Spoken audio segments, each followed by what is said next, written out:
Océan FM à Cotonou, écoutez chez nous ce que vous ne trouverez pas chez les autres.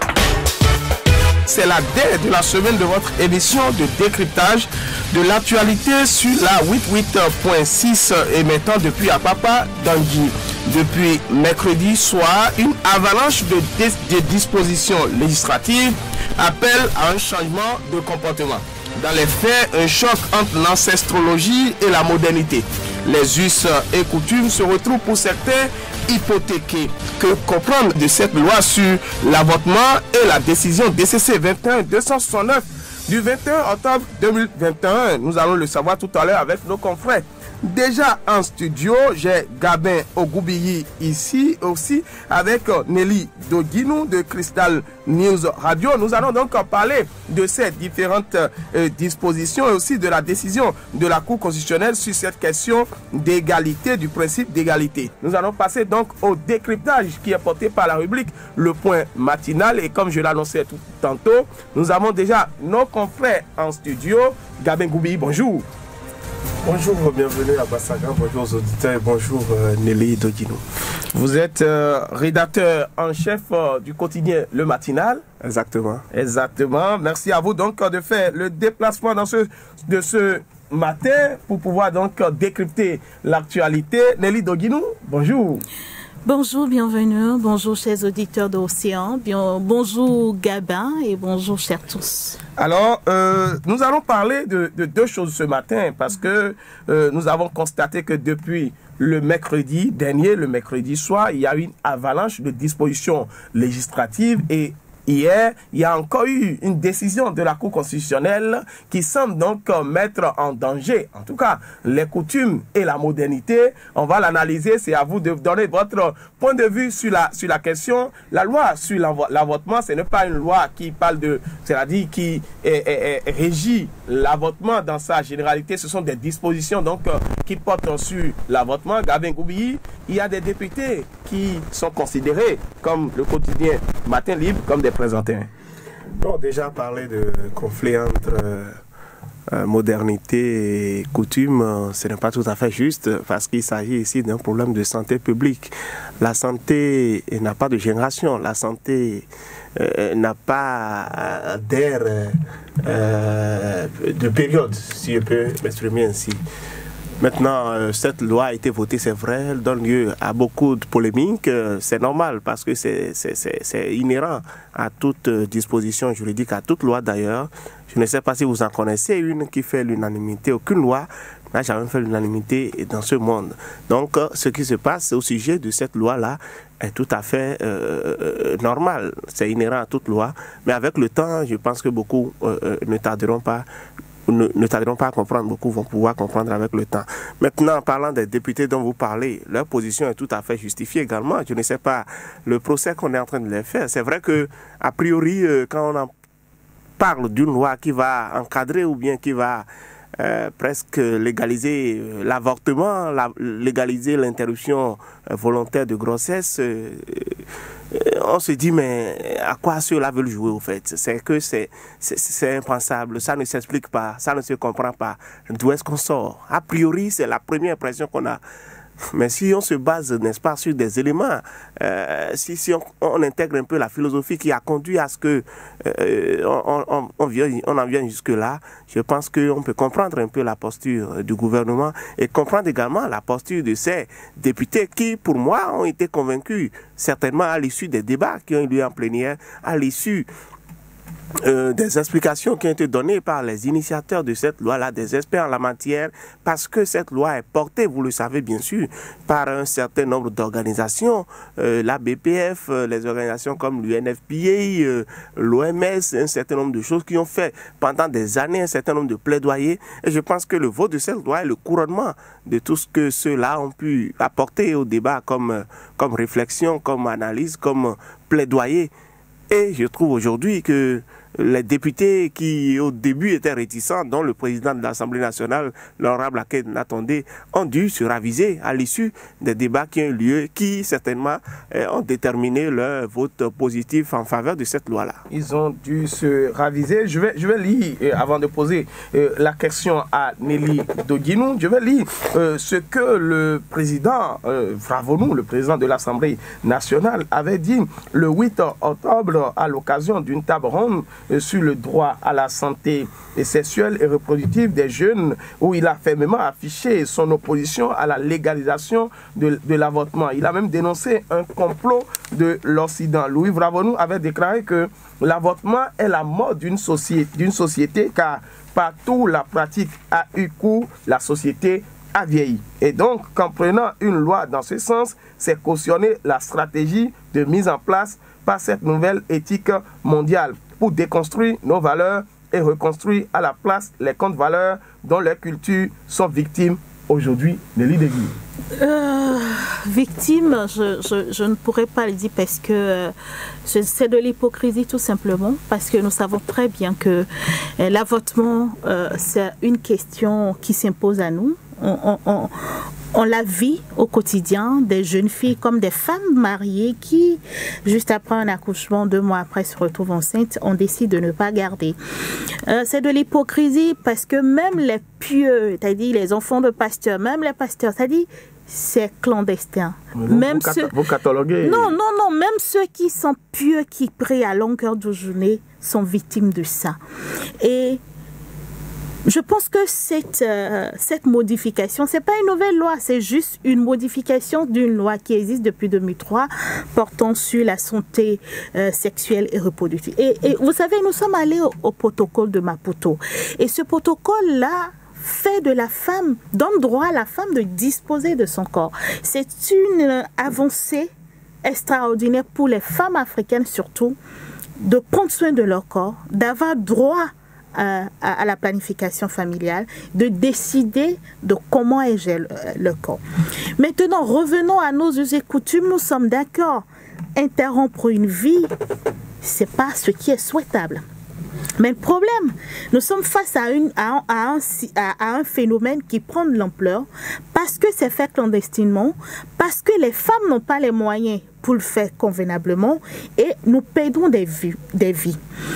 C'est une question de santé publique, je suis d'accord. Mais moi, je suis très insatisfaite sur la question quelle sera la prise en charge?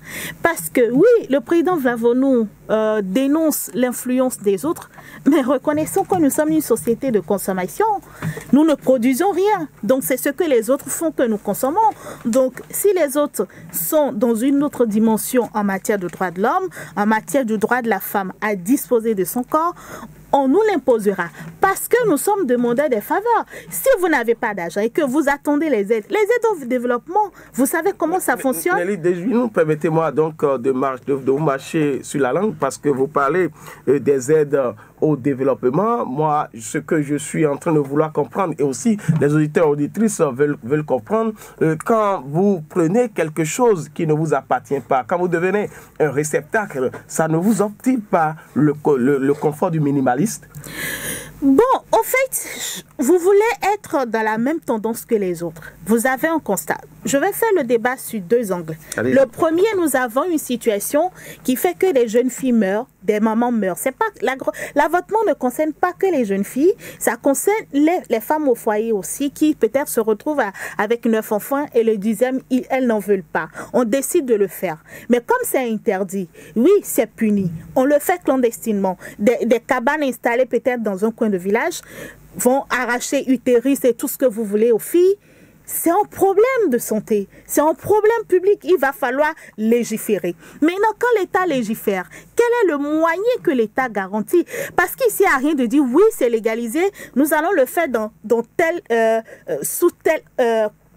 condition. On dit, en cas de viol, au cas où l'enfant, le fœtus, on parle de détresse émotionnelle. Oui, on va y arriver. Oui. En fait, le premier point, c'est le viol. Oui. C'est la malformation du fœtus. C'était la loi de 2003. De 2003. Oui. Ou si l'enfant, la mère, le pronostic vital de la mère est engagé. Maintenant, ce qui est ajouté, on parle de détresse émotionnelle et matérielle. Oui, professionnelle même. Professionnelle. Bon, on prend en compte tout ce qu'il y a autour. Parce qu'au-delà de ce n'est pas un viol, l'enfant, le fœtus se porte bien et que la mère se porte bien, peut-être elle n'a pas les moyens de garder une grossesse, d'aller même en consultation. Vous avez vécu un cas où vous voyez une mère venue à l'hôpital, mais il n'a jamais pu aller en consultation durant les 9 mois. Et les complications, on n'a aucun dossier. La sage-femme fera tout ce qu'elle pourra faire, malgré sa bonne volonté, elle partira. Malgré sa bonne volonté, Nelly Doguinou, on vous aura compris sur la question. Nous allons revenir, parce que vous tentiez d'aborder tout à l'heure les questions d'aide, parce qu'il faut aller dans la même logique que les autres, aller dans la même vision et dans la même optique que les autres. Nous allons en parler tout à l'heure. Gabin Gobilly, c'est-à-dire que dans nos traditions, quand les gens se parlent aujourd'hui, du choc ou bien de l'hypothétique, du caractère hypothétique de nos us et coutumes, on sait que dans nos traditions, il y a certaines grossesses, quand on fait la consultation, on dit vous ne pouvez pas porter cette grossesse-là, il faut l'avorter. Voilà que le gouvernement vient d'autoriser l'avortement et évite l'avortement clandestin. Et pourquoi encore être choqué? On ne peut pas vous-même vous relever un peu toute l'incohérence qu'il y a dans cette démarche-là. Et si déjà, au niveau des coutumes, on sent qu'il y a des grossesses que la femme ne peut pas porter sans avoir à craindre pour sa santé, eh bien, c'est tout à fait normal de le faire. Et ça, cette disposition existait déjà dans la loi 2003-04 du 3 mars 2003. Donc, c'est des dispositions qui existaient déjà. Mais il est apparu à l'épreuve de la mise en œuvre de l'application de cette loi-là qu'il y a bien beaucoup de cas d'avortement qui n'étaient pas encadrés. Et donc, c'est des cas d'avortement clandestin qui exposaient nos femmes à beaucoup de difficultés, qui leur faisaient perdre banalement la vie. Et je ne sais pas si dans des familles aujourd'hui, on n'en connaît pas. Ça se vit au quotidien. Nelly l'a dit tout à l'heure, au sein de notre société, aucun gouvernement responsable ne peut rester insensible à ce drame, je peux dire. Mais comment faire pour trouver la formule? C'est vrai qu'aujourd'hui, certains disent qu'on aurait pu procéder autrement, mais quelle formule on veut? Encore qu'il y a des accords internationaux auxquels notre pays a participé. Il a parlé de l'accord de Maputo. Moi, je dirais des objectifs fixés au niveau des Nations Unies qui voudraient qu'à l'horizon 2030, on réduise sensiblement le nombre de décès liés, le nombre de femmes, le taux de mortalité maternelle. Donc, le Bénin a souscrit à ces engagements-là. Et on ne peut pas croiser les bras quand on sait qu'au quotidien, nos filles, nos sœurs, alors même qu'elles ne veulent pas utiliser les méthodes contraceptives, et c'est là encore le paradoxe. On n'est pas prêt à adopter les méthodes contraceptives pour limiter les grossesses ou bien pour se prémunir de ça, mais on ne veut pas non plus garder la grossesse. Alors, vous voyez un peu la dichotomie ou l'incohérence qu'il y a dans cette démarche-là. Certaine. Donc il y a quelque chose à faire forcément. Et donc c'est de cela il s'agit au fait. Donc quand on me dit que quand on plaque des statistiques pour dire qu'il y a 800 000 personnes qui meurent de l'avortement clandestin dans le monde, quand on vient au plan national et que l'INSAI réalise une enquête démographique, on relève qu'il y a au moins 4 femmes qui meurent par jour sur nos cieux pour l'avortement clandestin, des suites, des complications de ces avortements clandestins. Mais il faut que le gouvernement agisse. Donc aujourd'hui, les coutumes auront beau être ce qu'elles sont, mais il faut comprendre que le gouvernement est dans sa posture, est dans sa logique d'assurer la santé à tous les citoyens. Des gens vont dire que la santé, la vie reste sacrée. Le gouvernement n'en est pas moins conscient. La sacralité de la vie, la sacralité de la santé humaine a été proclamée, a été constitutionnalisée. C'est prévu dans notre constitution. Donc on ne vient pas aujourd'hui dire que bon, le gouvernement, c'est-à-dire les députés en prenant cette option-là, sont en train d'aller vers une négation de la sacralité de la santé ou bien de la négation même de la vie. On ne minimise pas. Les religieux sont dans leur rôle. C'est vrai, c'est des objecteurs de conscience, c'est des gens qui sont là pour parler d'un certain nombre de choses. Mais aujourd'hui, un gouvernement a le devoir de garantir la bonne et pleine santé des citoyens. Et si vous et moi, nos femmes, tout le monde meurt, mais qui est-ce que le gouvernement aura C'est un peu ça. C'est un peu ça. Donc je pense qu'il faut comprendre cette philosophie-là et intégrer. Moi, au départ, j'étais aussi sceptique. Je me disais, mais quelle est cette affaire-là? Mais quand je suis allé faire les recherches en tant que journaliste, je suis allé confronter, voir les chiffres, j'ai vu que c'est un problème plutôt planétaire. Et donc, il fallait agir. En tant que journaliste, nous sommes des objecteurs de conscience. Nous devons donc bien faire le débat et expliquer donc à l'opinion publique et tout ce qui se passe ou bien tout ce que révèle cette loi. Nelly Doguinou, tout à l'heure, vous étiez en train de parler des questions d'aide. C'est à croire que, en prenant ces différentes dispositions, le Bénin attend quelque chose de l'extérieur. Forcément, vous savez, je vais vous dire une chose. Hein, quand vous êtes dans la mondialisation, quand vous partez au traité, quand vous voulez bénéficier de tel accord de financement, les autres ont leur idéologie et on vous les fait passer. On vous dira, vous savez, la question des droits de l'homme, c'est un instrument très puissant pour vous faire fléchir. Vous êtes dans un monde où on parle de démocratie, on parle de liberté, on parle des droits de la personne humaine et chaque fois que vous violez un droit, les gens vous diront parce que vous avez violé tel droit, vous n'êtes pas apte pour avoir tel financement. Ou si vous voulez avoir tel financement, nous pensons que nous, qui travaillons dans notre pays, qui gagnons de l'argent et que nous sommes garants de certains droits, certaines libertés, pour avoir ce financement, il va falloir que vous corrigez telle chose pour être en harmonie avec nos idéaux. C'est pour ça que je vous parlais de nous sommes une société de consommation. N'empêche, c'est une très grande avancée pour la femme, de son droit à disposer de son corps. Et c'est une question de santé publique. Les gens vont dénoncer, ils sont dans le droit. Mais le constat est là. Dans toutes les maisons, presque toutes les maisons, il y a ce phénomène. Peut-être c'est la petite domestique qui subit les viols du propriétaire de la maison. Pourquoi on n'en parle pas? On s'en débarrasse. On s'en débarrasse. Peut-être c'est l'oncle, on s'en débarrasse. Peut-être c'est l'enfant le plus pieux ou bien du papa le plus saint qui moralise le monde. Mais c'est sa fille qui est tombée enceinte. Pour que ça ne sorte pas, il faut qu'on s'en débarrasse. C'est vrai, ça dit qu'il faut être réaliste avec ça. Maintenant, on a voté une loi pour dire voilà les conditions. On essaie de centraliser, d'avoir un regard sur ça. Désormais, vous voulez un enfant, vous voulez vous débarrasser d'une grossesse, c'est sur autorisation. Et on vous oriente, il y a un suivi. Mais moi, la question que je me pose, est-ce qu'il y aura une prise en charge? Parce que s'il n'y a pas de prise en charge... Qu'est-ce que vous mettez dans prise en charge? Vous savez, nous n'avons pas une société, comment on appelle, sécurité sociale adéquate. Quand les autres l'ont légalisé, il y a une subvention. C'est à la charge de l'État. Chaque avortement fait est à la charge de l'État. Jusqu'au traitement, c'est à la charge de l'État. Mais ici, non, la question... nous allons attendre. Oui. Parce qu'il y a une loi, quand elle est votée, il faut des décrets d'application. On va voir les décrets d'application, comment on veut l'appliquer. Est-ce que les charges sont toujours, excusez la tautologie, à la charge de la personne qui va, la femme, ou bien c'est à la charge de l'État? Parce que si c'est toujours à la charge de l'État et que les bourses ne pouvant pas supporter, elles iront le faire toujours dans la clandestinité ou c'est fait à moindre coût. Vous savez, c'est pour ça que je disais que j'allais faire le débat sur deux angles. La première, c'est une avancée pour la femme. Et la deuxième? De son droit à disposer de son corps. La deuxième, qu'est-ce que nous avons pris les dispositions? Est-ce que nous sommes prêts à faire ça, à supporter ça? À supporter les charges. Les charges. Parce qu'ici, il n'y a rien de dire oui, légaliser, oui, ce n'est plus interdit parce que.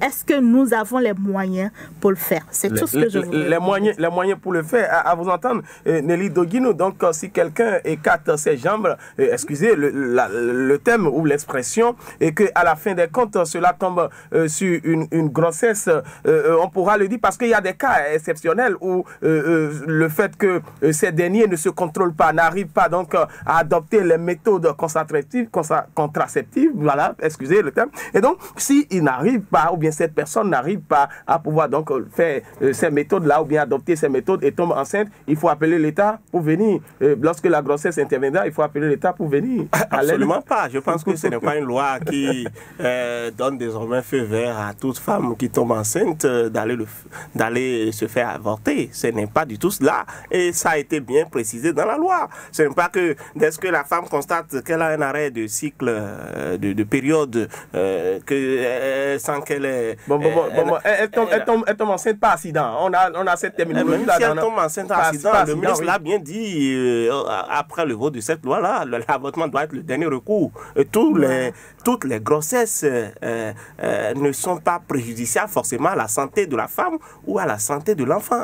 Ce n'est pas que dès que tu tombes enceinte, alors paf, tu vas voir un centre de santé, ça ne te fera pas comme ça. Je suis désolé que les gens ne pensent pas que bon, il est loisible désormais à n'importe qui, à une femme qui fait sa vie, n'importe comment, d'aller le faire tout le temps. Attention, ce n'est pas de cela il s'agit.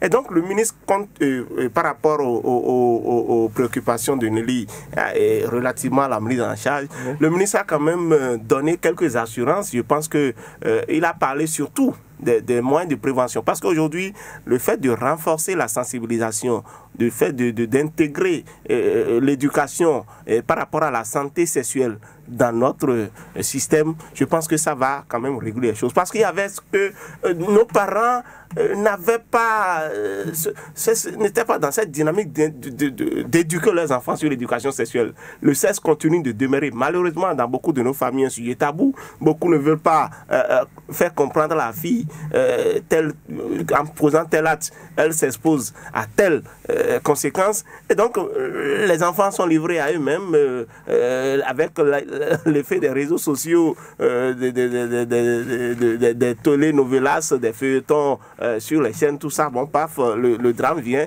Et quand on vient, parfois même, il y a des parents qui encouragent leurs enfants à le faire. C'est encore ça, dit, c'est un problème. Il faudrait que quand les gens se mettent à critiquer n'importe comment, il faut qu'on se retrouve. Moi, il y a beaucoup de femmes aujourd'hui qui sont incapables, dites-vous, de procréer. Pourquoi? Parce qu'ils ont tellement fait beaucoup d'avortements que leur utérus même est atteint. Mais le problème qui se pose aujourd'hui, c'est ça. Lorsque vous parlez tout à l'heure de ceux qui sont les religieux, ceux qui sont au niveau de nos traditions, nos gardiens du temple, ils vous diront qu'il y a certaines personnes qui ne sont pas appelés à avorter. Or, la loi parle de détresse professionnelle. Attendez, Gabin, oui. La loi parle de détresse professionnelle, la loi parle de détresse éducationnelle. Qu'est-ce qu'on met dans tout ce vocable-là? Les députés aussi en ont débattu âprement. Ils n'ont pas pu trouver une compréhension exacte de la notion. C'est là la notion du décret d'application. On verra dans l'application ce qui se fera. Et vous savez que les juristes ont tendance, font recours quand même à une notion que vous connaissez, la jurisprudence. Donc la pratique des décisions qui seront consécutives à ces genres de conflits éventuellement va permettre de mieux situer les choses pour clarifier ces notions-là, pour que dans leur application, on sache réellement à quoi s'en tenir. Donc, on tient non seulement au décret d'application, mais aussi donc, à voir ce que cela donnera devant les tribunaux lorsque le problème se posera. Vous avez parlé tout à l'heure de jurisprudence. Nous allons parler encore d'autres jurisprudences, donc avec le Code des personnes de la famille, où la Cour constitutionnelle du Bénin a rendu une décision hier sur le principe de l'égalité. Il y a une dame qui a saisi donc la Cour constitutionnelle, c'est Madame Ekaristi Cotonou, demeurant à Igon, a formé un recours en inconstitutionnalité contre les articles 6 et 12 du Code des personnes et de la famille. Et pour expliquer donc le contexte, la dame estime en tout cas pourquoi on va autoriser donc l'homme seul à donner son nom de famille à l'enfant. Or, il y a le principe de l'égalité. Nelly Doguino. Oui, on a ce qu'on appelle le principe de l'égalité. Je pense que depuis un bon moment dans nos pays africains, nous essayons de travailler à l'égalité des droits. Tous nous sommes nés égaux devant la loi, hommes comme femmes. Donc nous travaillons à ce qu'il y ait cette égalité. L'article 6 du Code des personnes de la famille dit tout simplement que l'enfant que vous reconnaissez ou bien l'enfant dont la filiation veut être établie porte votre nom.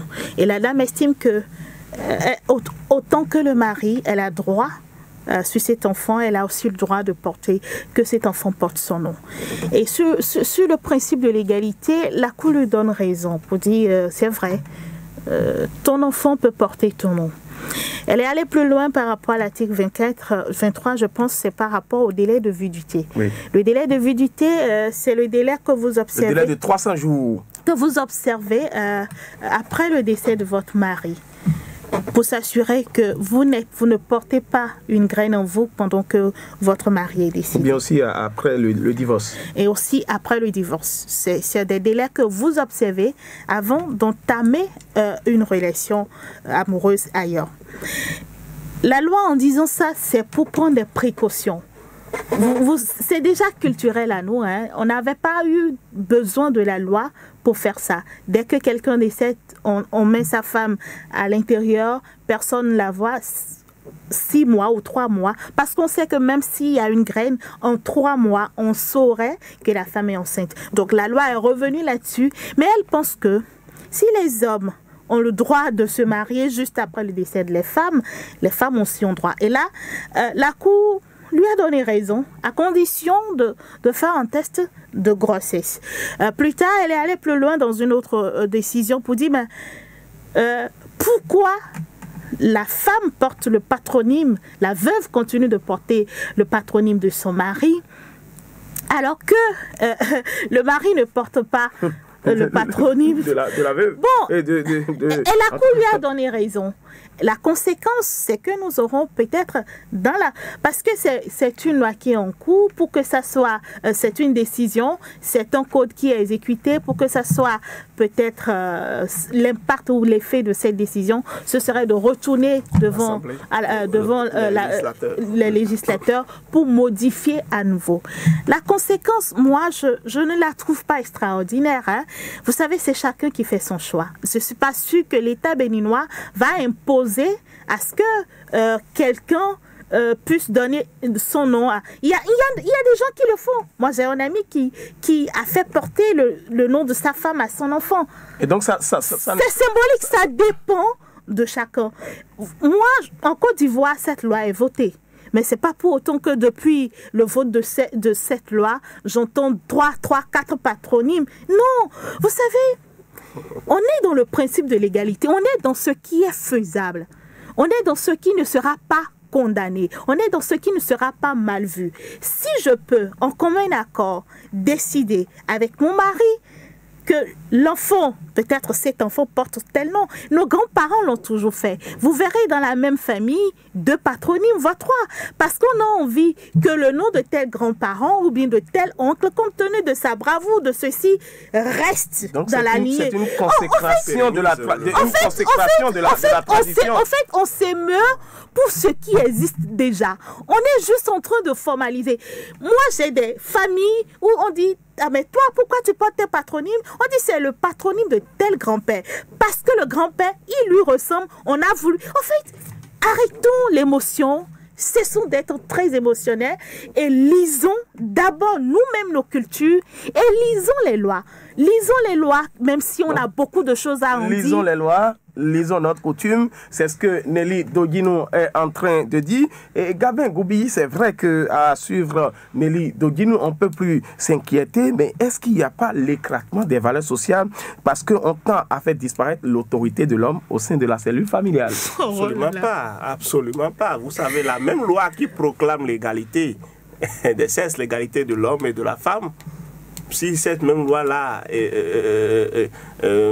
prive certains privilèges, certains droits à la femme, cette loi-là ne garantit pas forcément le respect des droits de l'homme. Donc je crois que ce problème-là, pour la petite histoire, il y a quelques années en arrière déjà, notamment en 2005, quand je faisais des études en sciences juridiques en 3e année, on étudiait le code des personnes de la famille, mais arrivé sur on faisait des TD par rapport à ce volet-là, mais il y a certaines femmes qui ont trouvé effectivement que c'était pas bon qu'on donne certains privilèges à l'homme, que la femme ne soit pas autorisée à attribuer son nom à l'enfant qu'elle porte, alors que le fœtus est le fruit, n'est-ce pas, d'une relation entre les deux. Et on dit que l'homme et la femme sont égaux devant la loi. Et donc, face à cela, le professeur qui nous regardait, à l'époque, l'actuel président de la Cour constitutionnelle, il a trouvé que c'était pertinent. Professeur Joseph Mais en attendant que ce vœu-là soit exaucé, il faudrait, n'est-ce pas, que que les débats soient mûris sur ce plan-là. Donc, je ne trouve pas. Aujourd'hui, je suis issu d'une famille, par exemple, où j'ai des frères qui portent le patronyme de notre grand-père. Aujourd'hui, c'est cela. En disant mon nom tout à l'heure, vous avez semblé dire Goubi. J'ai des frères qui portent le nom Goubi. Il y en a qui portent le nom d'Ossa Goubi. Vous verrez, on est du même père, de la même mère, mais le papa a été obligé de faire ce qu'on appelle certificat d'individualité au tribunal. Donc ce problème-là, ce n'est pas que... C'est optionnel. Moi, je connais des femmes qui sont divorcées, mais qui continuent de porter le nom de leur mari. Vous parlez de... Parce qu'elle a intérêt à garder ça. Tout le monde la connaît sous ce patronyme. C'est un problème. C'est une situation qui existe déjà. Et nous, donc on a juste légalisé. On dit que l'homme est mis en conflit, tout ça. Moi, ça ne me gêne pas du tout. Ça ne me gêne pas du tout de faire attribuer mon nom. Et il y a même des familles où l'influence de la femme est plus perceptible que celle de l'homme.